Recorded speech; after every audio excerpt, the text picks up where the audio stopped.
जय हिंद साथियों। UPSC CSAT के वीडियो लेक्चर संख्या 5 में आप लोगों का स्वागत है। और हमारा जो है नंबर सिस्टम चल रहा है। और सबसे पहले आपको फिन आईएएस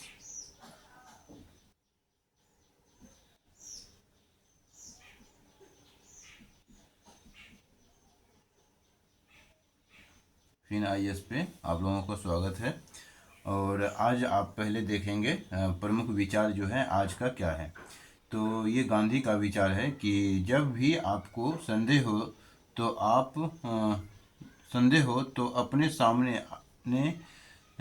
अपने सामने दो बार हो गया है, इसको काट लेंगे।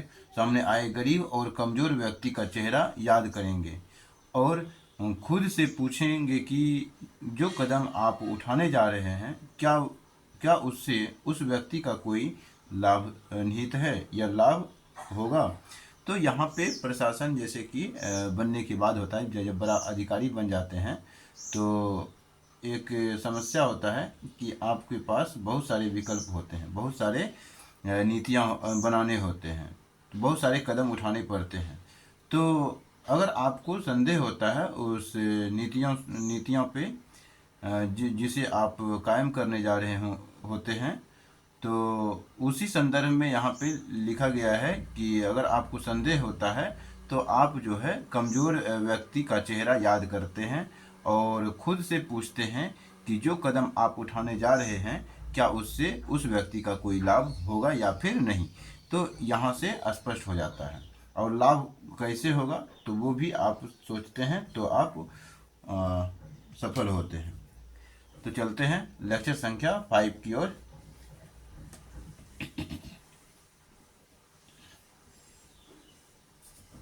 अगर हम बात करें तो ये सीसेट का प्रोग्राम जो है हमारा लगभग 120 लेक्चर का लगभग प्लान है। 120 लेक्चर लगभग की बात करते हैं। अगर इनकेस ख़त्म नहीं हो पाता है तो 140 तक में ख़त्म हो ही जाएगा। ठीक है, पॉसिबिलिटी पूरा है कि 140 तक में हम सीसेट लेक्चर वीडियो लेक्चर को यानी कि सीसेट का पूरा कोर्स कंप्लीट करवा देंगे 120 से 140 घंटे में। ये हमारा लेक्चर संख्या 5 ही है अभी। और इसका जो टारगेट है कि जनवरी 2027 तक कंप्लीट कर देंगे इस कोर्स को। ठीक है। और जटिलताओं की बात करें तो 2026 में जो प्रश्न पत्र पूछा गया था उसकी जटिलताओं को हम ध्यान में रखते हुए ये लेक्चर को क्या किए, डिजाइन किए हैं। तो आप देखेंगे कि अभी जो है हमारा बेसिक ही चल रहा है।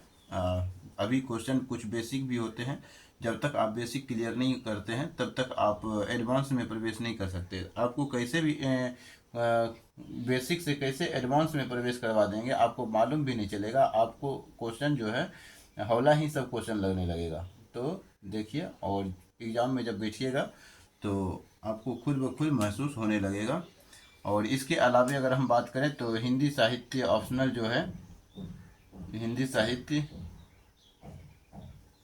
साहित्य ऑप्शनल भी हम चालू कर दिए हैं। इसके अंतर्गत जो है 350 घंटे का हमारा लेक्चर प्लान है। और ये भी जो है यूट्यूब पे फ्री ही है। पूरा का कोर्स यानी कि हिंदी साहित्य का पूरा कोर्स कंप्लीट करवाया जाएगा। इसी हिंदी साहित्य को कौन कौन दे सकते हैं? 10th वाले दे सकते हैं, 12th वाले दे सकते हैं। मतलब 10th वाले अभी नहीं देखेंगे। जैसे 12th में थोड़ा सा हिंदी का बैकग्राउंड जिसका कमज़ोर होगा, लेखन शैली कमज़ोर होगा, तो वो भी अपना जो है सुधार करेंगे। तो अगर देखेंगे तो उसका भी सुधार हो जाएगा। प्लस इसके साथ साथ जो पीएचडी कर रहे होंगे, पीजी कर रहे होंगे या ऑनर्स कर रहे होंगे, उस सब उनके लिए भी ये 350 लेक्चर अगर आप देख लेते हैं पूरा हिंदी साहित्य का, तो उसमें भी आपका मजबूती मिल जाएगा। तो हालांकि हम बना तो रहे हैं यूपीएससी सीएससी के संदर्भ में, यूपीएससी सीएससी यानी civil services, civil UPSC CSC civil services examination को ध्यान में रख करके। लेकिन ये जो है पूरे एग्ज़ाम को कवर कर लेता है। ठीक है। और थोड़ा थोड़ा जैसे कि अब बीपीएससी में है, बीपीएससी में मुश्किल से 30 से 40 लेक्चर अलग से जो है 30 से 40 लेक्चर 30 से 40 घंटा अलग से ऐड करना होता है। यूपी पीसीएस में भी 30 से 40 घंटा अलग से 30 से 40 घंटा अलग से इसमें ऐड करना होता है। तो वो आप जब इसको तैयारी पूरा कर लेते हैं तो अगर कमेंट आता है कि हम यूपीएससी यानी बीपीएससी से हैं या यूपीपीसीएस से हैं, तो इससे संबंधित भी हम वीडियो डाल देंगे।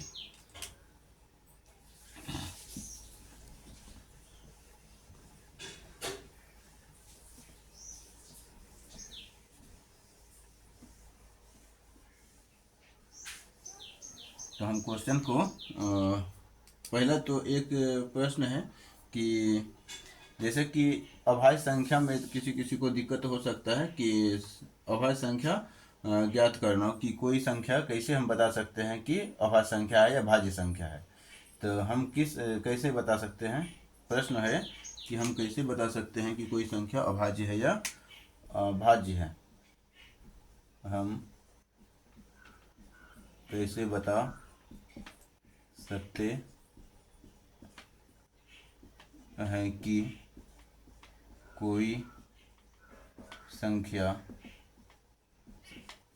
भाज्य है या अभाज्य, यानी कि 100 से बड़ी, 100 से बड़ा होना चाहिए। 100 से छोटा है तो आप तुरंत निर्धारित कर लेते हैं 100 से बड़ा होना चाहिए। 100 से बड़ी संख्या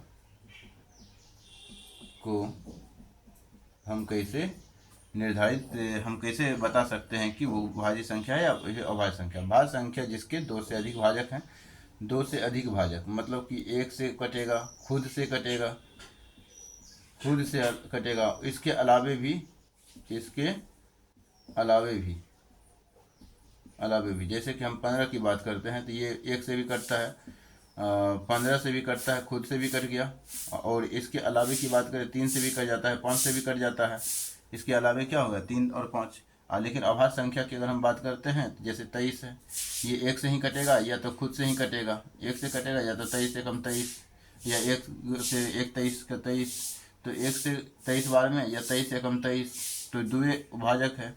तो ऐसी संख्या को ही हम क्या कहते हैं, अभाज्य संख्या। जैसे कि हम 2 को अभाज्य संख्या बोलेंगे तो बोलेंगे, 1 को अभाज्य संख्या नहीं बोल सकते, क्योंकि एक ही इसका गुण, यानी कि ये एक ही खुद से करता है। कम से कम 2 भाजक होना, यानी कि 2 भाजक होना चाहिए अभाज्य संख्या के लिए। तो इस प्रकार से एक हम नहीं लेते हैं, कन्फ्यूजन जो होता है उसको हम दूर कर देते हैं। उसके बाद जो है हम कैसे मेरा मूल प्रश्न है कि 100 से बड़ी कोई संख्या को हम कैसे निर्धारित करते हैं कि वो संख्या भाज्य है या अभाज्य। हालांकि ये पॉइंट हम बता चुके हैं, लेकिन फिर भी हम एक रिवीजन के तौर पे या फिर जिसको समझ में नहीं आया है उसके तौर पे हम बता रहे हैं। जैसे कोई संख्या हम मान लेते हैं कि 811 है, ठीक है। अब 811 है तो इस संख्या को हमें चेक करना है कि ये संख्या भाज्य है या फिर अभाज्य है। तो इसके जो नियरेस्ट वर्ग है वो नियरेस्ट वर्ग को लेते हैं। नियरेस्ट वर्ग को लेंगे तो क्या देखते हैं, जैसे कि 29 का स्क्वायर लेंगे, 29 का स्क्वायर लेंगे तो ये जो होता है लगभग जो होता है 800, या फिर 29 का स्क्वायर अगर करेंगे तो 9 नंबर, यानी कि इसका स्क्वायर करने के लिए हम बताए हुए हैं ए बी का स्क्वायर करते हैं तो ये क्या होता है बी स्क्वायर, फिर 2ab और फिर ए स्क्वायर। तो 29 का स्क्वायर कर रहे हैं, तो 29 का स्क्वायर कर रहे हैं तो 9 का स्क्वायर 9 में 81 हो गया, बाकी 8 हो गया, 9 दूनी 18, 4 22, 4 26 हो गया, 6 बाकी 26, 6 बाकी कितना हो गया 2, 26 6 बाकी 2, तो 2 दूनी 4, 4 प्लस 6, 2 दूनी 4 हो गया, और बाकी कितना था तो 2 था, तो 6 हो गया। तो 1 मिनट गड़बड़ हो गया कुछ, तो 9 का स्क्वायर कितना हो गया 81 के, बाकी 8, 9 दूनी 18, 18 दूनी 36, 36 प्लस 4 40, 4 44 के 4, बाकी 4, 2 दूनी 4, फिर बाकी 4, तो 441 जो 841 होगा, 2 दूनी 4 4 8, 841 होगा। इसका स्क्वायर जब करेंगे तो 841 हो जाएगा, ठीक। तो 841 होता है जो कि इसके नज़दीक का संख्या है। अब इसके नज़दीक का संख्या है तो 29 से नीचे का अभाज्य संख्या जितना हम लिख लेते हैं 2 3, 29 से नीचे का अभाज्य संख्या कौन कौन है, 2 3 है, 5 है, 7 है, 11 है, 13 है, 17 है, फिर कौन सा है तो 19 है, फिर 19 के बाद 23 है, और फिर 29 हम नहीं लेते हैं, इससे नीचे का ही लेते हैं। ठीक है, इससे नीचे का अभाज्य संख्या यानी 29 से नीचे का अभाज्य संख्या, यानी कि इसके नियरेस्ट वर्ग कौन सा होगा? इसके नियरेस्ट वर्ग हो गया 29 का x² जो हो गया वो होता है 841। तो लेकिन इसको हम ध्यान में नहीं रखते हैं, ध्यान इसी को रखना है। और 29 का x² 841 आता है, जो कि इसके नज़दीक का है, इसीलिए 29 से नीचे की जो भी संख्या है अभाज्य संख्या हम लिख लेते हैं। अब हम चेक करते हैं क्या 2 से ये कटता है? नहीं कटता है, क्योंकि इकाई अंक 2 से कटने वाला नहीं है। 3 से कटता है। 3 से कटाने के लिए हम विभाज्यता के नियम में बताए हुए थे कि सबका योग 3 से कटना चाहिए। 8 1 9 1 10, 3 से नहीं कटता है, इसीलिए 3 से भी नहीं कटेगा। 5 से विभाज्यता का नियम हम बताए थे कि इकाई अंक 0 या 5 होना चाहिए, तो 5 से भी नहीं कटेगा। 7 से विभाज्यता का नियम हमने बताया था कि इकाई अंक को 2 गुना करते हैं, घटाते हैं, तो 2 से गुना कीजिएगा, घटाइएगा तो हो जाएगा 79। 79 7 से नहीं कटता है। ठीक है, और फिर 11 से चेक करना है, तो 11 से चेक करने के लिए हम बताए थे कि ऑड माइनस इवन, यानी ऑड डिजिट का योग और माइनस इवन डिजिट का योग, तो ये भी नहीं कटता है, तो 11 से भी नहीं कटेगा। 11 से भी नहीं कटेगा, तो 13 से चेक करते हैं। 13 से चेक करेंगे, डायरेक्ट भाग लगा देते हैं। 13 25 यानी कि 13 25 13 78 10 7 91, 13 78, 78 प्लस 79 80 81, 3 हो गया, 31 बच जाता है। 13 से भी नहीं करता है। 17 से चेक करना है, तो 17 चौके 17 50 85 होता है। 17 से भाग लगाएंगे कितना में? 811 में, तो लगाएंगे तो चौके 68 होगा। 68 प्लस कितना हो जाएगा? 68 प्लस 8 11, 3 बचेगा, यहाँ पे बच गया 1। फिर 17 7 19 17 36 से 17 8 36 से 17 से भी नहीं है कटा, तो इसलिए 17 से का भी 17 से भी नहीं होगा। 19 से चेक करेंगे, तो 19 से हो जाएगा 19 चौक 76, 76 4 81 1, यानी कि 76 4 80 प्लस 1 81, 5 बचेगा, 5 पर 1 51 हो जाएगा। 51 भी 19 से नहीं करता है, तो इसीलिए ये भी नहीं होगा। 23 से चेक करेंगे, 23 कितना देंगे? 811, तो देखेंगे 23। अब देखिए इससे भाग देने के लिए हम क्या करते हैं, तो एससीएम मेथड भी अपना सकते हैं। तो देख, हालांकि हम इसको भाग दे लगाएंगे तो 23 या 69 होता है, तो 6 9 आ जाएगा, और यहाँ पे आ जाएगा कितना? तो 2 बचेगा, यहाँ 1 बचेगा, फिर 1, तो 23 से ये भी नहीं कटेगा। इस कारण से ये क्या संख्या हो गया? भाज्य संख्या। अगर इनमें से किसी संख्या से अगर कट जाता तो ये क्या हो जाता? अभाज्य संख्या होता। ठीक है, यानी भाज्य संख्या होता, अन्यथा ये कौन सी संख्या हो गया? अन्यथा ये अभाज्य संख्या हो गया, अभाज्य संख्या हो गया। ठीक है, तो इसी प्रकार से हम किसी भी संख्या को 100 से बड़ी संख्या, जितनी भी बड़ी संख्या रहेगा उसको हम ज्ञात कर सकते हैं वो अभाज्य है या फिर भाज्य है। अब हम इसको हटा देते हैं। ये टॉपिक हम पहले से बता चुके थे, इसी को हम थोड़ा रिवीजन करवाना था, रिवीजन हम करवा दिए। अब हम अगला पॉइंट की बात करेंगे। अगला कुछ पॉइंट महत्वपूर्ण पॉइंट है, वो पॉइंट क्या है? तो उसमें आप लिख सकते हैं कि कुछ विशेष परिणाम दे करके हेडिंग देंगे, कुछ विशेष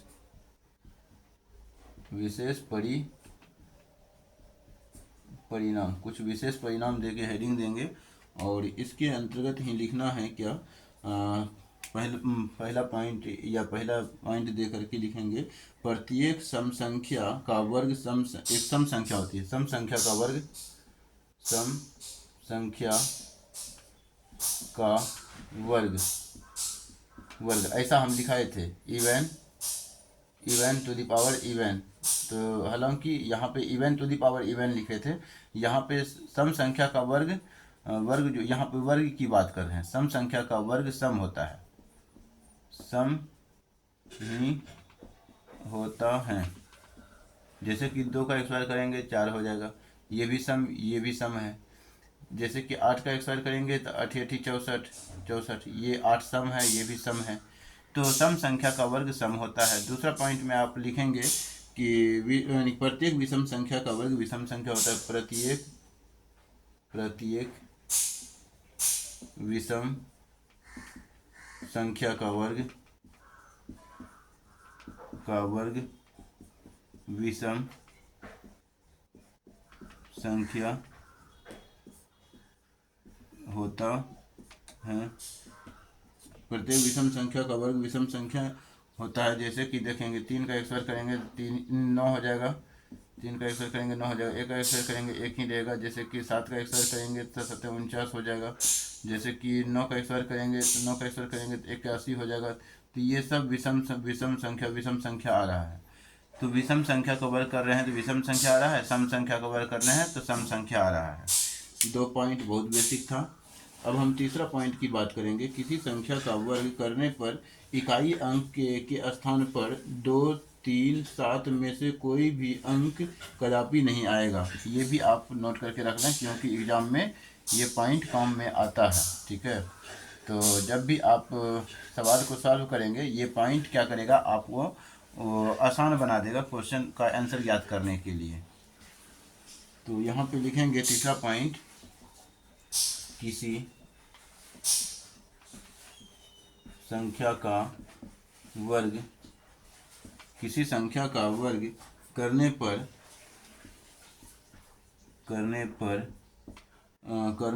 इकाई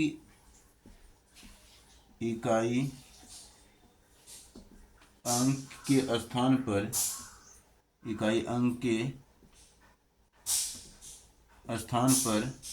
इकाई अंक के स्थान पर 2, 3, 7 इकाई अंक के स्थान पर 2, 3, 7 के 7 में से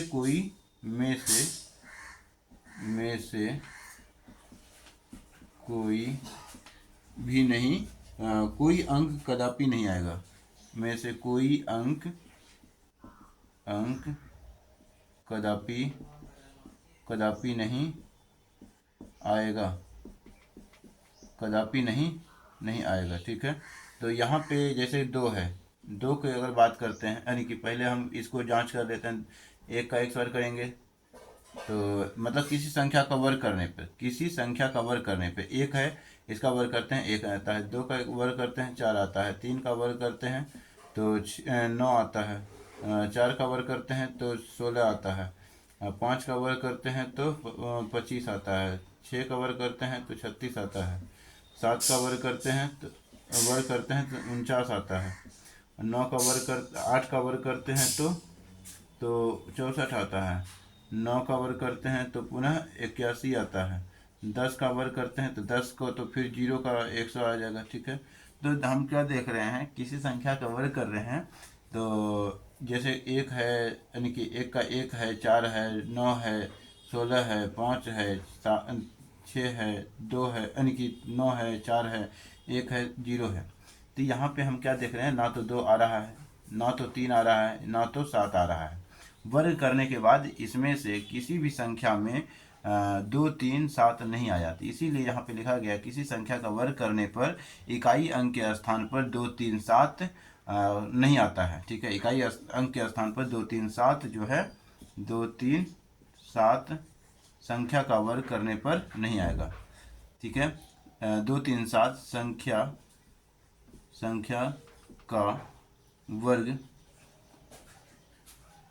का वर्ग करने पर इकाई अंक के स्थान पर नहीं आता है। इकाई अंक के स्थान पर नहीं आता है। यानी कि ये सब संख्या जो है 2, 3, 7 ये किसी संख्या का भी अगर वर्ग करेंगे तो इकाई अंक के स्थान पर ये कदापि नहीं आएगा।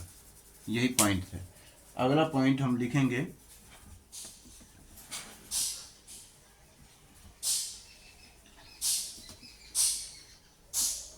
ये कुछ विशेष परिणाम के अंतर्गत ये आएगा। कुछ विशेष परिणाम के अंतर्गत हमने क्या सीखा, तो इवन का वर्ग करने पर यानी सम संख्या का वर्ग करने पर सम संख्या आता है, विषम संख्या का वर्ग करने पर विषम संख्या आता है, किसी संख्या का वर्ग करने पर इकाई अंक 2, 3, 7 कदापि भी नहीं आता है। चौथा पॉइंट में आप अगला नीचे लिखेंगे, चौथा पॉइंट में या फिर तीर का निशान दे करके ही लिखेंगे कि 1, 2, 3, 4 डॉट डॉट डॉट डॉट, जैसे 1 है प्लस 2 है प्लस 3 है प्लस डॉट डॉट डॉट कहाँ तक प्लस n तक कोई संख्या है। प्रथम n प्राकृतिक संख्याओं का योग जो होता है इसके हम क्या बोलते हैं, इसको हम बोलते हैं प्रथम n प्राकृत संख्याओं का योग। प्रथम n प्राकृतिक संख्याओं का योग क्या कहता है, तो इसका जो सूत्र होता है n into N plus one बटे, इसका जो सूत्र होता है n into N plus one बटे 2, यही होता है इसका सूत्र, n into N plus one बटे 2 हो जाता है। तो जैसे कि अगर हम एग्जाम्पल में के रूप में देखें, जैसे कि देख लेते हैं कि 1 से लेकर के 1 प्लस 2 प्लस 3 प्लस डॉट 10 तक है, मान के लेते हैं चलते हैं 10 तक है, इसका हमें योग ज्ञात करना है। तो बिना जोड़े कैसे निकालेंगे, तो संख्या कितना है 1, 2 लगातार 10 है, तो टोटल 10 संख्या है, n का मान क्या हो गया 10 हो गया, तो 10 यानी कि 10 इंटू 10 प्लस 1 करना है और बटे 2, तो यहाँ हो गया यहाँ कितना हो गया 10 गुना 11 हो गया बटे 2, 2 पंचे 10, 11 पचे 55। आप बचपन में 1 से 10 तक की संख्या की अगर जोड़ किए होंगे तो वो 55 आया होगा, और उसी प्रकार यहाँ पे आंसर निकाल सकते हैं। जैसे कि हम दूसरा कोई संख्या लेते हैं, जैसे कि यहाँ पे 11 लिखते हैं, 11 प्लस 12 प्लस 13 प्लस डॉट 50 तक लिख लेते हैं। इसका हमें बोला है योग ज्ञात करने के लिए, तो इसको हम योग कैसे ज्ञात करेंगे, क्वेश्चन यहाँ पे बन गया, क्वेश्चन यहाँ पे बन गया। इसका अगर हमें योग ज्ञात करना हो तो कैसे ज्ञात करेंगे देखना है। तो यहाँ पे जो है 50 है, यानी सूत्र यही काम आएगा। तो यानी कि कुल संख्या लगातार है, तो हम 1 से सोच रहे हैं, हम 1 से सोच करके 50 तक सोच लेते हैं। 1 से लेकर के 50 तक में 50 संख्या है, तो 50 हालांकि 1 से स्टार्ट नहीं है, तो नहीं है तो उसके लिए हम घटा देंगे जहाँ तक नहीं है। तो 50 इंटू कितना हो जाएगा 50 प्लस 1, 50 प्लस 1 51 बटे कितना लिखेंगे 2, माइनस कितना कर देंगे, जो संख्या नहीं था उतना तक माइनस कर देंगे। 10 तक नहीं है ना, 1 से लेकर के 10 तक नहीं है, तो कुल संख्या 10 तक नहीं है, तो 10 गुना 10 प्लस 1 बटे 2। तो यहाँ पे देखेंगे तो यहाँ पे हो जाएगा 11 यानी कि 5, यहाँ पे देखेंगे तो हो जाएगा 25। ठीक है, तो 25 प्लस 51 यानी 25 गुना 51 माइनस 5 गुना 11, तो यहाँ पे देखेंगे 25 एक हम 25 की 5 बाकी 2, 25 5 125 प्लस 26 27 127 हो गया, 1275 हो गया, माइनस 11 5 55, ये घटाएंगे तो निकल जाएगा आंसर 0, और 5 7 में 5 गए 2, यहाँ पे बचेगा 12, तो 1220 इसका आंसर हो जाएगा। यानी इसका अगर योग ज्ञात करना हो तो इसका आंसर हो जाएगा, इसी प्रकार से आंसर निकाला जा सकता है। ठीक, क्वेश्चन भी देख रहे हैं और महत्वपूर्ण पॉइंट भी देख रहे हैं, रूल भी देख रहे हैं साथ साथ।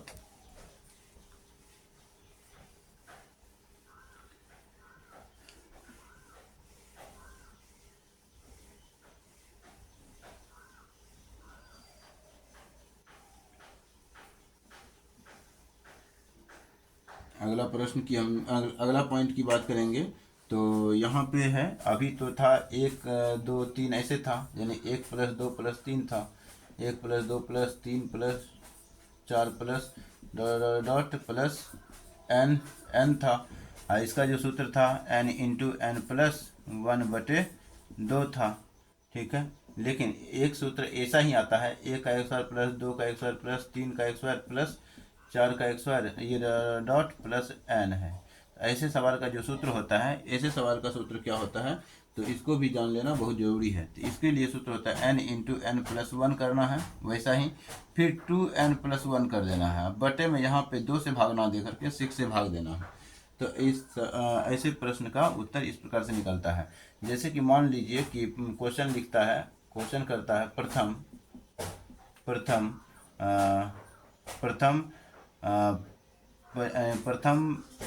से, या फिर ऐसे ही क्वेश्चन ही लिख दिया जाता है, जैसे कि दो यानी कि एक है, दो है, तीन है, चार है, डॉट ये है 51 तक, ये एक का स्क्वायर प्लस दो का स्क्वायर, दो का स्क्वायर, ऐसा क्वेश्चन दे दें। एक का स्क्वायर प्लस दो का स्क्वायर प्लस तीन का स्क्वायर प्लस चार का स्क्वायर, चार का स्क्वायर डॉट डॉट डॉट, तो कहाँ तक रहेगा, तो ये रहेगा लगभग 40 तक, 51, चलिए ठीक है 51 तक भी हम ले सकते हैं। 51 तक स्क्वायर तक का मान पूछ रहा है, इसका योग पूछ रहा है क्या होगा। ऐसे सवाल का आंसर हमें कैसे देना है, तो एक एन का मान लगातार है, एन का मान तो 51 ही होगा, 51 मल्टीप्लाई 51 प्लस 1 52 हो गया।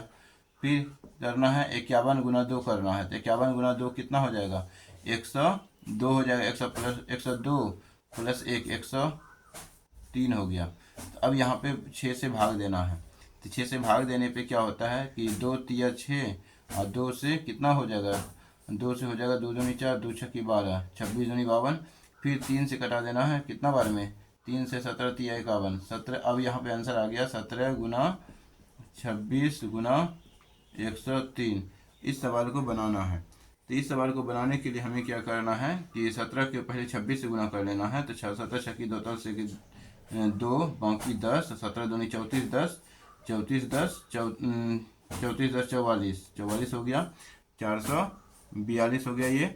और फिर यहाँ पे गुना करेंगे 103 से, तो 100 प्लस 3 कर दिए, तो यहाँ पे हो गया 100 यानी 442 गुना 100, 442 00 दे दिए, प्लस 442 गुना 3 करेंगे, तो 3 से गुना कर दिए, 3 दूनी 6, 4 तिया 12 2 बाकी 1, 4 तिया 12 1 13। तो इसको ऐड करने पर जो आंसर आएगा वही आंसर हो जाएगा। तो 6 2 3 2 5 4 1 5 4, तो ये हो गया इसका आंसर। ऐसे प्रश्नों को ऐसे ही डील करते हैं। अब मान लेते हैं कि ये 1 2 नहीं है, यानी कि ये 5 तक नहीं है, 4 तक नहीं है। अच्छा अलग से ही लिख देते हैं, कोई दिक्कत नहीं है, नहीं तो आप लोग भी मिटा करके कैसे लिखिएगा, ये मिटा तो हम सकते हैं, पेन पेपर में तो फिर मिट नहीं सकता है, वहाँ तो समस्या उत्पन्न होगा। तो यहाँ पे 6 लिखते हैं। जैसे कि अब यहाँ पे अगला क्वेश्चन देते हैं, अगला क्वेश्चन कुछ इस प्रकार से हो सकता है, इसी क्वेश्चन को हम मॉडिफाई कर देते हैं। जैसे कि हम दे रहे हैं 11 का स्क्वायर प्लस 12 का स्क्वायर प्लस 13 का स्क्वायर प्लस डॉट ये है 31 तक का स्क्वायर है। इसका हमें आंसर पूछ रहा है कि कितना होगा, तो हम इसी को प्रश्न का यानी कि ये भी लगातार ही सोच लेते हैं कि हम, हालांकि दिया है इतना ही, तो हम सोच कितना लेते हैं, 1 से सोच लेते हैं। ऐसे सवाल को हम क्वेश्चन में क्या करते हैं, ये सवाल दिया हुआ है बनाने के लिए, इसका बराबर पूछा है वाट, यानी कि ये इसका आंसर क्या होगा। तो इसको हम पीछे से कोई संख्या है, इसके पीछे में कितना तक नहीं दिया है, 1 से 1 का स्क्वायर प्लस 2 का स्क्वायर प्लस डॉट प्लस 10 का स्क्वायर तक नहीं दिया है। तो हालांकि हम 1 से लेकर के 31 तक का निकाल लेते हैं, तो लगातार 1 से 31 तक का जो योग होगा, तो 31 इंटू कितना हो जाएगा, 31 प्लस 1 फिर इंटू 2 इंटू 31 प्लस 1 बटे 6 लिखेंगे, माइनस कितना लिखेंगे, 1 से दे के 10 तक भी तो है, तो माइनस कर देंगे जो नहीं दिया था, कितना तक नहीं दिया था, मतलब आप 1 से लेकर के 10 तक का योग निकाल रहे हैं, हालांकि 1 से लेकर के 31 तक का निकाल रहे हैं, लेकिन 1 से लेकर के 10 तक नहीं दिया था, जो नहीं दिया था उसको घटाना भी तो पड़ेगा, यहाँ तो एक्स्ट्रा भी निकल गया। तो यहाँ 10 गुना करना है, 10 गुना 10 प्लस 1 11 हो गया, मल्टीप्लाई फिर 10 है, 10 दूनी 20 1 21, या तो ऐसे भी लिख सकते हैं 10 प्लस 1 फिर 2 इंटू 10 प्लस 1, इसी सूत्र पे बैठा दिए, बटे इसमें भी 6 से भाग दे देंगे, तो अब इसका आंसर निकल जाएगा आसानी से।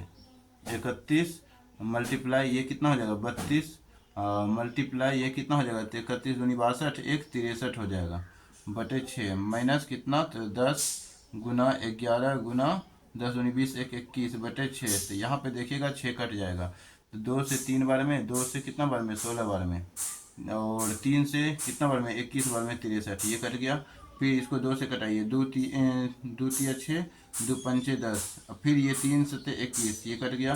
अब इसको 16 गुना 21 गुना 31 करना है, तो 16 गुना पहले 31 कर लेते हैं, ठीक है, या 21 गुना 31 कर लेते हैं। तो 21 गुना 31 कीजिएगा तो 21 से कम 21 के एक बाकी, 21 से कम एक, 21 से कम 21 के एक बाकी 2, 21 या 63, 63 एक 64, 65 हो जाता है।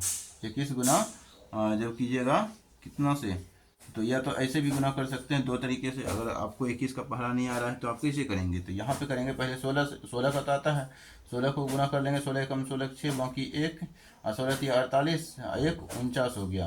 अब मल्टीप्लाई कितना करना है 31 से, फिर माइनस करना कितना करना है 5 गुना कितना 11 5 55 गुना 7, 55 गुना 7, ये हो गया। अब फिर यहाँ पे इसको गुना करना है, तो कैसे गुना करेंगे, तो 496 इंटू 30 प्लस 1, अब माइनस 7 5 35, 7 5 35, 36 37 38। अब इसका आंसर निकाल करके हमको कमेंट में बताना है, ठीक है। देखते हैं कौन कौन इस लेक्चर को पूरा देख पाता है, तब मालूम चलता है कि कौन देख रहा है या कौन नहीं देख रहा है।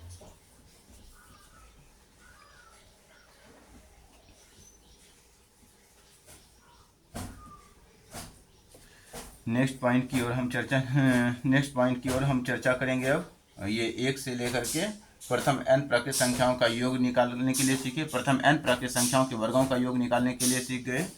2 संख्या हम सीख गए हैं, प्रथम n प्राकृत संख्याओं का योग, प्रथम n प्राकृत संख्या के वर्गों का योग भी ज्ञात करना हम सीख चुके हैं। अब हम लिखेंगे प्रथम n विषम प्राकृत संख्याओं का योग, प्रथम n विषम प्राकृत संख्याओं का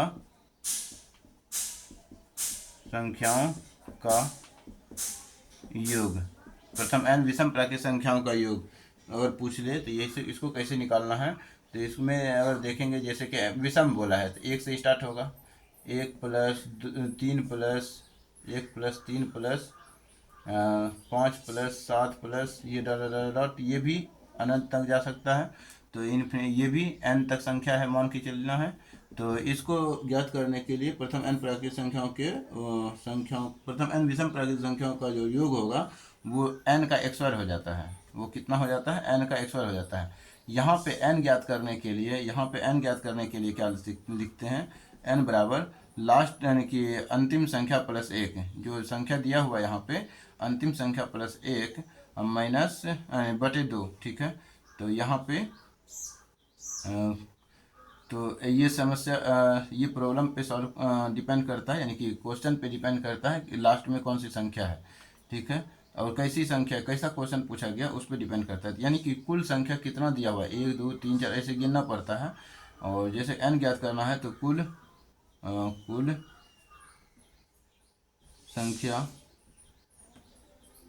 संख्या प्लस 1 बटे 2 ऐसा करते हैं, ठीक। तो जैसे कि हम एक उदाहरण दे देते हैं, उदाहरण में जैसे कि क्वेश्चन बना लेते हैं। तो 1 plus 3 plus 5 plus 7 plus dot ये है, मान लेते हैं 31 तक का x वायर पूछा है, यानी कि 31 तक का मान पूछा है वाट। तो यानी कि एक विषम संख्या का यहाँ श्रेणी दिख रहा है, विषम संख्या का है ये सब जो है विषम संख्या है। इसके विषम संख्या का प्रथम n विषम प्राकृत संख्याओं का योग पूछ रहा है। तो 31 तक का पूछ रहा है, प्रथम n या प्रथम 31 विषम प्राकृत संख्याओं का योग, ऐसे भी क्वेश्चन पूछ सकता है। n की जगह क्या लिख दिया, 31 लिख दिया। तो यहाँ पे हमें क्या ऐसे ज्ञात करना है, 31 लिखना है। n का मान 31 नहीं होगा, n का मान जो 31 कैसे निकले, n का मान कैसे निकलेगा। तो n के लिए हम 31 देख रहे हैं, लास्ट संख्या 31 प्लस 1 32 करेंगे बटे 2 तो 16 हो जाएगा। 16 का x वर्ग जब निकालेंगे तो ये n का मान हो गया 16। फिर यानी कि n x वर्ग होता है, सूत्र में क्या होता है n x वर्ग, विषम संख्याओं का जो योग निकालते हैं n तक का, तो वो n का x वर्ग होता है। तो n का x वर्ग निकालेंगे तो वही इसका आंसर हो जाएगा। तो 16 का x वर्ग निकालेंगे। अब 16 का x वर्ग जिसको याद है डायरेक्ट लिख देंगे, जिसको याद नहीं है तो वो सूत्र पे तुरंत बना लेंगे। तो जैसे AB का एक्स वायर, ये बार बार हम बता रहे हैं कि बी का एक्स वायर लिखते हैं, 2ab लिखते हैं, फिर ए एक्स वायर लिखते हैं। तो बी की जगह पहले कौन क्या है, बी की जगह 6 है, 6 का एक्स वायर 36 के 6 बाकी 3 हो गया। ये 36 से नहीं लिख देना है, बाकी जो है उसको रखना है। फिर ए बी देख रहे हैं, तो ए बी यही ए बी है, तो 6 कम 6 और फिर 2 से गुना, तो 6 कम 6 गुना 2 12, 12 प्लस यहाँ बाकी कितना था, तो 3 बाकी था, तो 12 3 15 5 बाकी फिर ए का एक्स वायर, यानी एक का एक्स वायर करेंगे, एक ही रहेगा। और यहाँ बाकी कितना हो बचा था, तो 2 बचा, यानी कि 1 बचा था, एक बाकी बचा था, तो 1 प्लस 1 2 हो गया। ठीक है, तो 256 इसका एक्स वायर निकल जाता है। और जिसको डायरेक्ट याद होगा वो डायरेक्ट लिख देंगे, और जिसको याद नहीं है तो वो फटाक से निकाल लेंगे। तो यहाँ पे क्या हो जाएगा, 251 इसका आंसर, 256 इसका आंसर निकल जाएगा। ठीक है, तो इसका आंसर जो हो गया 256 हो गया। इसी प्रकार से एक क्वेश्चन इसी में और आ सकता है, वो क्या आ सकता है, तो उसको भी हम देख लेते हैं फटाक से।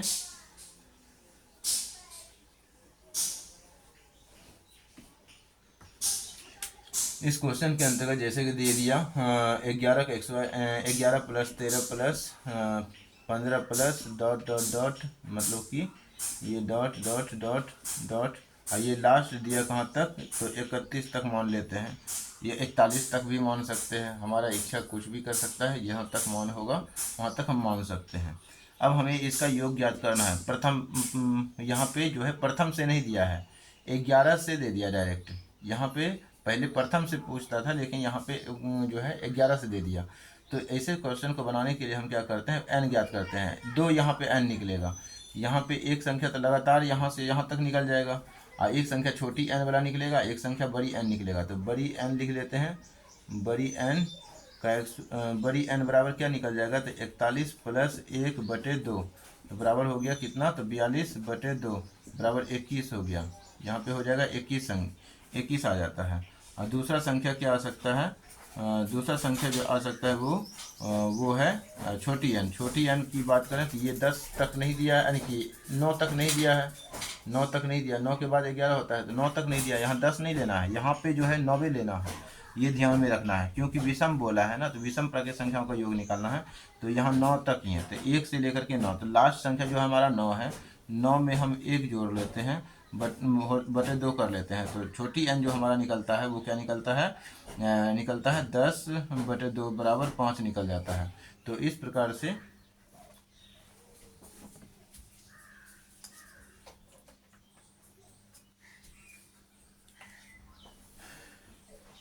हाँ, तो इस प्रकार से हम यहाँ पे क्या करते हैं, यहाँ पे हम कर सकते हैं क्या, तो n का मान, अब यहाँ पे इस क्वेश्चन का आंसर निकालना है। इस क्वेश्चन का यहाँ 1 प्लस 2 प्लस डॉट डॉट, ये मेन क्वेश्चन तो यहाँ तक था, मेन क्वेश्चन जो था यहीं तक था, लेकिन ये नहीं दिया था, इसको भी हम शामिल कर रहे हैं। तो n का एक्स वायर, बड़ी n का एक्स वायर, इसका इस सवाल का सूत्र होता है n एक्स वायर, तो बड़ी n का एक्स वायर माइनस छोटी n का एक्स वायर कर देंगे, ऐसे सवाल का आंसर निकल जाता है। तो 21 का एक्स वायर माइनस 5 का एक्स वायर, तो कितना हो जाएगा, 21 का एक्स वायर 441 होता है। जैसे 1 का एक्स वायर 1 और 2 एकम 2 दूनी 4 और फिर 2 का एक्स वायर 4, तो हो गया। इसी सूत्र यही सूत्र से बना लेंगे ए बी, जिसको याद नहीं होगा इस सूत्र से बना लेंगे, और फिर यहाँ पे 25 घटा देंगे तो आंसर निकल जाएगा। तो 1 का 11, 11 में 5 गया 6, यहाँ बच गया 3, 3 में 2 गया 1, यहाँ बच गया 3, यहाँ बच गया 4 ही बचेगा, 416 इसका आंसर हो जाएगा। ठीक, तो इसका आंसर 416 आ जाता है। ऐसे क्वेश्चन को डील करना चाहिए, तो हम सारा पॉइंट बता रहे हैं। फिर अच्छा, प्रथम n प्राकृत संख्याओं का योग हो गया, प्रथम n विषम प्राकृत संख्याओं का योग हो गया, फिर प्रथम n प्राकृत संख्या के वर्गों का भी योग हो गया। अब प्रथम n प्राकृत संख्या के सम प्राकृत संख्याओं के वर्गों का योग देखेंगे। प्रथम n सम प्राकृत संख्याओं का योग क्या देखेंगे, प्रथम n सम प्राकृत संख्याओं का योग भी देख लेते हैं लगे हाथों। प्रथम n सम प्राकृत संख्याओं का योग देखेंगे। अब मान लेते हैं प्रथम n प्राकृत संख्याओं का प्रथम n सम प्राकृत संख्याओं का योग, तो जैसे 2 है प्लस 4 है, प्लस 6 है, प्लस 8 है, प्लस 10 है, ये dot dot dot dot dot तक मान के चलिए n तक संख्या है। इस संख्या को हम कैसे ज्ञात करेंगे? इस संख्या के लिए कोई अलग से सूत्र नहीं होता है। इस संख्या के लिए अगर बात करें तो इसमें दो अगर कॉमन निकाल लेंगे, देखेंगे कि 1 बचता है, प्लस 2 बचता है, प्लस 3 बचता है, प्लस 4 बचता है, प्लस 5 बचता है, plus dot dot dot dot. इसी प्रकार से यहाँ जो होगा क्या बच जाएगा? तो n/2 बच जाएगा। लास्ट में जो बचेगा n/2 बचेगा, लास्ट में n बचेगा। तो ये देखिए 2 से अगर निकाल रहे हैं कॉमन तो 2 भाग दे करके ही निकल रहा है, 2 एकम 2, तो इसी प्रकार n/2 निकल जाएगा लास्ट संख्या। तो इस क्वेश्चन को बनाने के लिए हम क्या करते हैं? तो इस क्वेश्चन को बनाने के लिए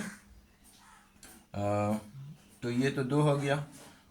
इस क्वेश्चन को डील करने के लिए पुनः हम वही सूत्र लिखते हैं, 2 इंटू कितना, 2 इंटू n/n+1/2 होता है। तो ये 2 तो बाहर से है, 2 से बाहर से है। अगर इसका अगर निकाल रहे हैं मान, तो इसका मान जो निकालेंगे तो सूत्र इसी का लिखना पड़ेगा, जैसे कि 1 से लेकर के 1 + 2 + 3 प्लस डॉट डॉट कहाँ तक, n तक था। तो इसका सूत्र क्या था? n/n+1/2 था ना। तो इसी यही सूत्र का यूज होगा। तो n/n+1/2। अब 2 देख रहे हैं यहाँ कॉमन है तो कट गया। तो ये इसका जो आंसर आता है ऐसे सवाल का n/n+1 आ जाता है सिंपल वे में। ठीक, तो इसी प्रकार से हम कोई एग्जाम्पल देख लेते हैं, छोटा सा सत्यापित कर लेते हैं कि क्या ये सही है या नहीं जो हमने लिखा। तो हम मान लेते हैं 2 है, प्लस 3 है, प्लस 2 है, प्लस 4 है, प्लस 6 है, प्लस 8 है, प्लस 10 है, प्लस 12 है। ये 12 संख्या यहाँ तक एक छोटा सा मान लेकर के हम सत्यापित करना चाहते हैं कि ये जो है हम सही लिखे हैं या नहीं लिखे हैं। तो यहाँ पे अगर कॉमन लेंगे तो 2 कॉमन लेंगे तो 1 बचेगा, 2 बचेगा, 3 बचेगा, 1 2 3 4 बचेगा, 5 बचेगा, 6 बचेगा। ठीक है, अब यहाँ पे 1 से लेकर के 6 तक का संख्या का योग, तो 6 इंटू 6 प्लस 1 बटे कितना होता है? बटे 2 होता है, यानी n/n+1। n का मान क्या है? 1 से लेकर 6 तक है। तो यहाँ बीच में प्लस दे सकते हैं, बीच में प्लस दे सकते हैं। तो अब यहाँ पे देखना है कि इसको बड़ी ब्रैकेट बंद कर देंगे। 2 भी तो है, 2 भी तो है कॉमन में, तो 2 2 कट गया। तो कितना आ जाएगा? 7 6 के 42। चेक करना है कि 42 होता है या नहीं होता है। 10 + 2 12 हो गया, 12 12 24, 12 12 24 हो गया, 8 4 12, 12 3 36 हो गया, 36 + 4 40, 2 42 हो जाता है सत्यापित। इसी प्रकार से क्वेश्चन पूछा जा सकता है।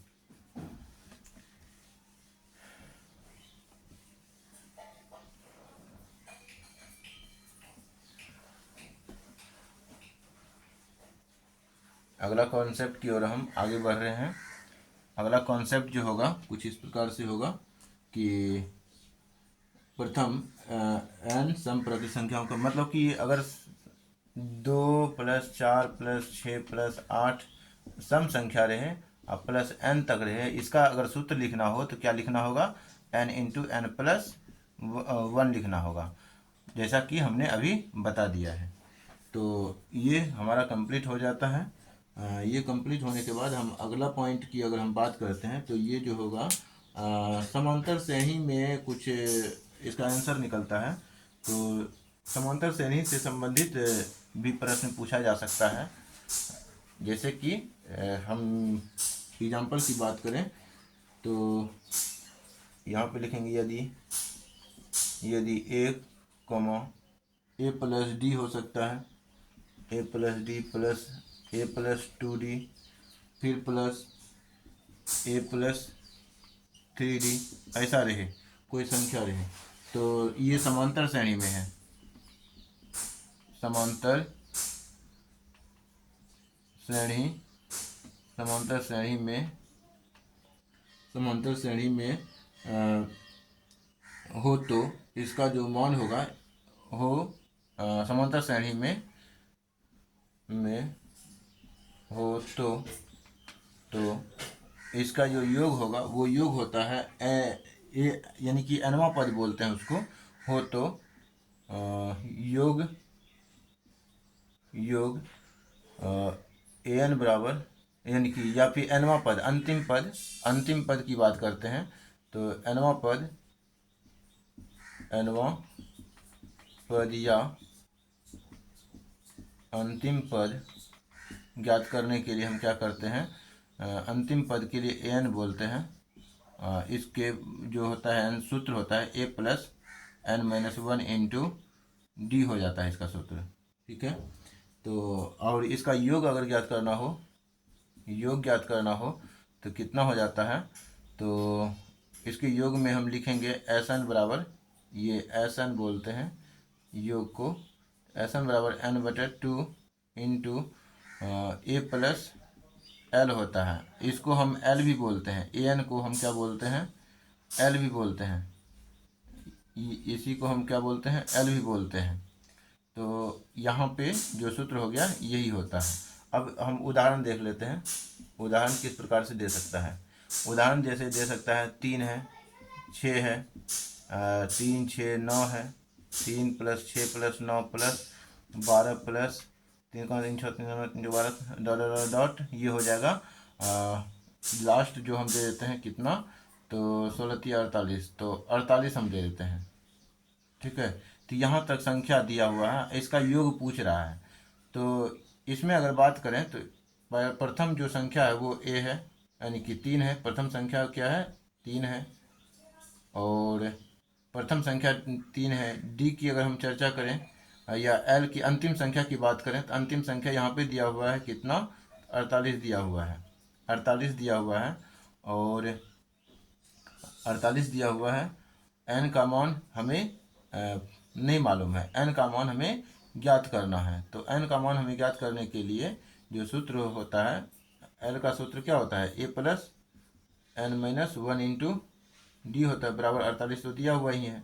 तो ए का मान कितना दिया हुआ है, 3 दिया हुआ है, प्लस एन का मान नहीं दिया हुआ है, -1 इंटू डी का मान दिया हुआ है।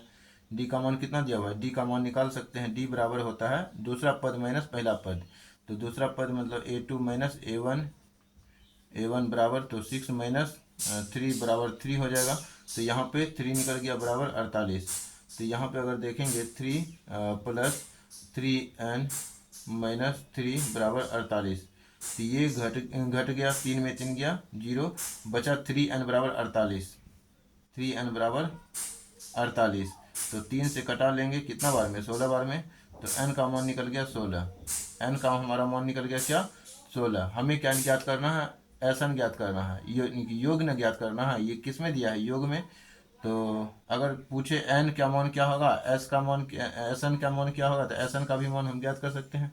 तो एसन का मान ज्ञात करने के लिए हम क्या करेंगे, तो सूत्र लिखाए हुए थे n/2 into a plus L, n/2, N का मान कितना निकला 16/2 इंटू ए प्लस एल, ए का मान कितना निकाले 3, ए का मान 3 दिया हुआ है, और एल अंतिम पद कितना दिया हुआ है, अंतिम पद जो दिया हुआ है 48 दिया हुआ है, 48 लिख दिए, 48 लिख दिए। तो 2 8 16, 8 हो गया, 8 गुना 48 3 51, तो निकल जाएगा 8 कम 8, 8 पंचे 40, 408 इसका आंसर निकल जाएगा। इसको सबको ऐड करने के बाद कितना आ जाएगा, 408। तो इस ऐसे प्रश्न को इसी प्रकार से डील किया जा सकता है। ये हो गया सीसेट का एडवांस, है ना। एडवांस में हम थोड़ा थोड़ा प्रवेश कर गए हैं।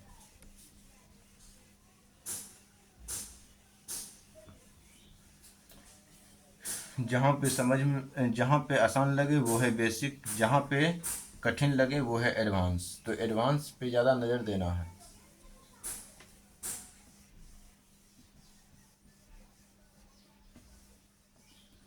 अगला पॉइंट जो है गुणोत्तर श्रेणी से भी संबंधित हो सकता है।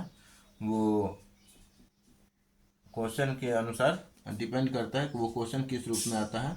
अगर कोई संख्या है कि ए है, मान लीजिए ए आर है, फिर है ए आर एक्स वायर है, फिर ए आर क्यू है, तो ये भी में एनवा पद जो होगा, एनवा पद जो होगा क्या होगा, तो यानी कि इसके लिए ए एन बराबर, यानी कि एनवा पद होगा, अंतिम पद जो होगा वो क्या होता है, तो A R to the power n-1 होता है। A R to the power n minus one. तो यहाँ पे r को ज्ञात करने के लिए हम क्या करते हैं, भाग लगाते हैं। वहाँ पे घटाते थे, लेकिन यहाँ पे क्या करते हैं, भाग लगाते हैं। ठीक है, तो आने वाले सवाल में हम ऐसे सवाल को का आंसर देखेंगे। तो अब इसका n पदों का योग, इसके n पदों का योग, n पदों का योग जो है वो मेरे माइंड में अभी सवाल नहीं बन रहा है, नहीं तो हम सवाल बना करके भी हम दे देते। खैर, अगर सवाल देख के आएंगे कोई सवाल तो इससे संबंधित भी हम सवाल दे देंगे। हालांकि अभी नियम को आप लिखते रहेंगे, यानी कि लिख करके रख लेंगे। और ये किस में है, तो ये जो है गुणोत्तर श्रेणी में है। ठीक है, गुणोत्तर श्रेणी में है। ये पॉइंट जो हो गया क्या है, तो गुणोत्तर श्रेणी, गुणोत्तर श्रेणी में है ये। ठीक है, तो ये n पदों का योग जो होगा क्या होगा, तो इसमें लिखेंगे। इसका जो सूत्र होता है, दो सूत्र होता है। एक तो सूत्र होता है a into R to the power n minus one बटे r माइनस वन। कब होता है ऐसा, तो जब r का मान एक से बड़ा हो, r का मान जो होगा एक से बड़ा हो। और दूसरा कंडीशन कहता है a into one minus R to the power n बटे one minus R, one minus R लिखेंगे, वन माइनस आर। तो ये इस कंडीशन में जो होगा, किस कंडीशन में होगा, जब R is less than one होगा, मतलब आर का जो मान होगा वन से कम होगा। तो इस पॉइंट को आप लिख करके रख सकते हैं। तो ये जो हो गया गुणोत्तर श्रेणी से संबंधित सूत्र हो गया। अब जो है कुछ विशेष सूत्र लिख देते हैं जो कि नंबर सिस्टम से ही संबंधित होता है, और अलग अलग टर्म में वो उसे पूछा भी जाता है, और प्रश्न को डील करने के लिए वो सूत्र भी आपके माइंड में होना चाहिए। कुछ बेसिक सूत्र हैं जिस उनमें से बहुत सूत्र जो है ध्यान में होगा ही, लेकिन कुछ सूत्र अगर ध्यान में रहे अलग से, तो वो सीसेट के मतलब पेपर में जब आप फाइनल पेपर में बैठते हैं तो वहाँ पे जो है टाइम की बचत होता है। याद रहने से क्या होता है, शॉर्टकट अगर बनाते हैं सवाल को तो वहाँ पे आपको समय की बचत होता है। इसलिए अगर कोई सूत्र भूल चुके हैं तो उस सूत्र की हम याद दिला देते हैं। ए प्लस बी का जो होल स्क्वायर होता है वो होता है a x square plus b x square plus two a b. ये क्यों होता है, तो देखिए a plus b x square का मतलब होता है दो बार, तो a plus b into a plus b लिखते हैं। जब इसको गुना करेंगे ए को ए से, तो ए स्क्वायर हो जाएगा। फिर बी ए को बी ए से गुना किए तो ए गुना ए स्क्वायर हो गया। गुना में पावर जुड़ता है, ये हमने बताया हुआ है। फिर बी गुना ए करेंगे तो ए बी हो जाता है। फिर ए गुना बी करेंगे तो पुनः ए बी हो जाएगा। फिर बी गुना बी करेंगे तो पुनः बी एक्स स्क्वायर हो जाएगा। तो इस प्रकार से हम देखते हैं कि एक एक्स स्क्वायर फिर B x square A B जोड़ ए बी, तो क्या हो जाता है टू ए बी। ये पूर्व हो गया क्या, तो ये पूर्व होता है। और दूसरा जो सूत्र है ए माइनस बी का होल स्क्वायर, तो ए स्क्वायर यानी a square plus b x square minus two a b होता है। तो अब यहाँ पे जो है यहाँ प्लस ही होता है, यहाँ पे माइनस होता है, ये भी ध्यान में रखना है। तो ए minus b into a minus B, इसको सत्यापित करते हैं तो क्या करेंगे, ए गुना ए करेंगे तो ए स्क्वायर होता है। फिर माइनस बी गुना ए करेंगे तो माइनस ए बी होता है। फिर यहाँ पे ए गुना फिर बी करते हैं तो माइनस ए बी ही होता है। फिर माइनस बी गुना माइनस बी करते हैं तो माइनस इंटू माइनस प्लस हो जाता है। बी गुना बी, तो बी का पावर वन, बी का पावर वन गुना में पावर जुड़ता है तो बी एक्स स्क्वायर हो जाता है। तो यहाँ पे देख रहे होंगे a x square plus b x square minus two a B हो जाता है। तो ये सूत्र भी सत्यापित हो गया। अगला किसी पॉइंट को छोड़ना नहीं चाहिए, सी सेट है। ठीक है, जहाँ पे नहीं आ रहा होगा वहीं पे दिक्कत होता है। अगला पॉइंट हम क्या लिख सकते हैं, अगला सूत्र की अगर हम चर्चा करें तो वो इस प्रकार से है, ए प्लस बी का होल स्क्वायर है माइनस में लिख सकते हैं या प्लस में लिख सकते हैं। प्लस में लिख देते हैं ए माइनस बी का होल स्क्वायर है, ऐसा भी सूत्र दे सकता है। तो इस सूत्र को अगर बनाएंगे तो इसका सूत्र डायरेक्ट अगर बात करें तो क्या होता है इसका आंसर, टू इंटू ए स्क्वायर प्लस बी स्क्वायर होता है। ये कैसे होता है, तो अगर इसकी चर्चा करेंगे तो इसका सूत्र आप जानते हैं, a square plus B square plus 2ab होता है, ठीक। और उसी प्रकार अब इसकी बात करते हैं तो इसका भी सूत्र आप जानते हैं, तो इसका सूत्र जो होता है a square plus B square minus 2ab होता है। और यहाँ पे देख रहे होंगे एक ए प्लस बी, एक ए माइनस बी, ये माइनस में ये प्लस में ये कट गया, तो फिर ये सॉल्व होकर के ए स्क्वायर दो ए स्क्वायर बन गया plus B square plus 2b square बन गया। तो यहाँ पे आप दो कॉमन निकाल लेंगे तो a square plus B square ये सत्यापित हो जाता है। और इसी प्रकार एक सूत्र और है, ए प्लस बी का स्क्वायर माइनस ए माइनस बी का होल स्क्वायर। इस सवाल को बनाएंगे तो यहाँ पे देख रहे होंगे तो a square plus B square plus 2ab होता है। ये बीच में माइनस है इसीलिए हम इसको ब्रैकेट में लिख लेते हैं ताकि कोई दिक्कत ना हो। फिर इसका सूत्र आप जानते हैं कि a square plus B square minus 2ab होता है, ठीक है। अब यहाँ पे इस सवाल को बनाने के लिए a square plus B square plus 2ab, ये माइनस की वजह से सबको चिन्ह परिवर्तित कर देगा, माइनस ए स्क्वायर हो जाएगा माइनस बी स्क्वायर हो जाएगा, ये minus into minus plus 2ab हो जाएगा।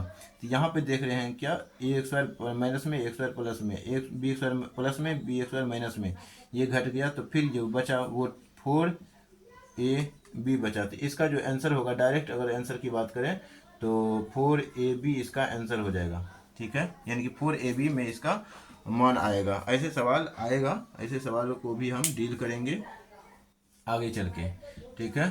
तो इस सूत्र को आप लिखते चलना है।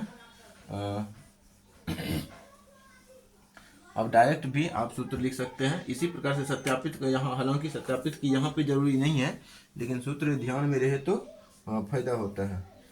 अब यहाँ पे एक सूत्र आता है इंपॉर्टेंट, ए स्क्वायर माइनस बी स्क्वायर। इसके लिए जो सूत्र होता है a plus b into a minus b होता है, ये सूत्र हो गया। अगला सूत्र होता है a square plus B square. इसके लिए जो सूत्र होता है ये सूत्र हो जाता है ए प्लस बी का अगर होल स्क्वायर लिखते हैं तो माइनस 2ab देना पड़ता है, या फिर ए माइनस बी का होल स्क्वायर लिखते हैं तो यहाँ पे प्लस 2ab देना होता है। ये भी इसी का सूत्र है। अगला जो सूत्र है क्या है, अगला सूत्र है ए यानी कि a cube minus b cube, ठीक है। A cube minus b cube का जो फार्मूला है वो है a minus b into A square plus B square plus a B हो गया। और इस अगला सूत्र जो लिखेंगे ए क्यू माइनस यानी ए क्यू माइनस बी क्यू यानी ए क्यू प्लस बी क्यू।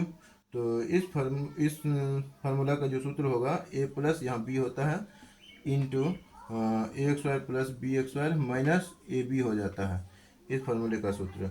एक फार्मूला देखे होंगे ए प्लस बी का होल क्यू, ये भी पढ़े होंगे बचपन में, भूल गए होंगे, लेकिन अगर नहीं भूले हैं तो ठीक है, अगर भूल गए हैं तो लिख लेना है।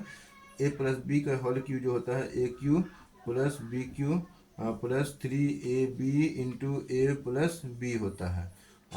ए माइनस बी का होल क्यू का जो फार्मूला होता है वो होता है क्या, तो a cube minus b cube minus b cube minus 3ab into a minus b होता है, ठीक है।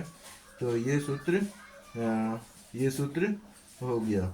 और अगला सूत्र होता है, अगला सूत्र क्या होता है कि ए प्लस बी प्लस सी बराबर अगर 0 मान दिया हुआ हो तब जो होता है a cube plus b cube plus b cube plus c cube बराबर 3ab मान हो जाता है। यानी कि जब a प्लस बी का मान, जब कि a का मान b का मान c का मान दिया रहे और तीनों को जोड़ने पर मान 0 आ जाए तो उसका अगर आंसर निकालना हो q के संदर्भ में तब उसका जो आंसर होगा 3abc इसका आंसर हो जाता है, ठीक है। तो ये हो गया। अगला इसी के संदर्भ में सूत्र हो सकता है एक सूत्र और, तो उसको अगर आप लिखेंगे तो देखेंगे a cube plus b cube plus c cube minus 3abc रहे। तो ऐसे सवाल के आंसर बनाने के लिए तो आपको लिखना होगा a plus b plus c into A square plus B square plus c square a square plus B square plus c square minus A b minus b c minus a c, यही इसका सूत्र होता है। सूत्र का जो श्रृंखला है वो हमारा समाप्त होता है। एक सूत्र और भाज्य बराबर, ये तो हमने बता दिया, भाज्य बराबर भाज्य गुना भागफल प्लस शेष, ये हमने बता दिया है।